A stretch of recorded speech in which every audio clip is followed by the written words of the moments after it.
What are the most critical next steps for defining optimal LDN dosage strategies across conditions like fibromyalgia, Crohn's, and PTSD? And I have a YouTube channel, Yunhan Kim MD, where I talk one or two LDN related questions from one of the small LDN support group, and it's called LDN support group. But the dosing is the question that I get the most. And what I tell them again is ascertain your functionality level and ascertain how sensitive you are to medication. And then from there, if you start low, there's no punishment. If you start too high and you stay up all night retching, that's it. Most patients after that experience don't want to touch it. If you're a parent and you have your baby having problems with it, headache or nightmare, you're not going to touch it again. So what I say to patients is that it's not very money-wise efficient, but I'd rather that we waste money on the smaller doses first and then go to the higher doses next. I can speak to just also the evolution of compounding too. So in 2017, I was my first conference and I literally said, okay, we have the Bahari protocol. And I think it's really, really cool because I don't know about, in my career, I don't know of many other drugs that have kind of gone through this huge renaissance before our eyes. Every time we come back to this conference, which makes it so special, we're saying, but wait, there's more. I mean, it's Sebastian in a box going, yay, you know, look at this. Like, look, we have all these new receptors. Like, he came like last year and, you know, blew my mind. And I was like, oh my God, I have these tens of thousands of papers to read.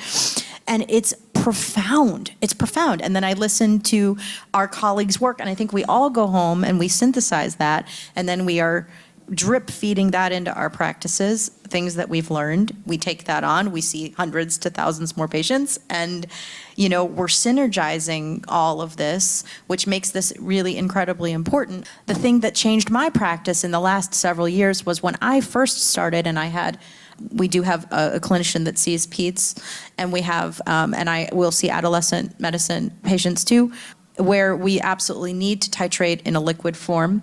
Before, I only, you know, I could compound in sterile water, which had a 30-day, you know, limit, and it was very, very expensive for our little ones. And yes, we can do topical. I'm a base junkie talking about that. I work with Sebastian and people in his field to understand that, and I think it's so fascinating.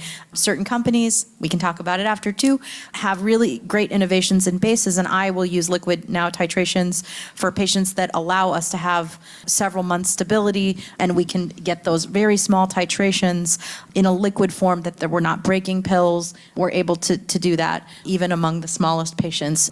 That has kind of revolutionized my dosing for patients, also for sensitive adults too, or patients who have difficulty swallowing pills, difficulty with absorption, post-surgical patients too, who have other malabsorptive conditions.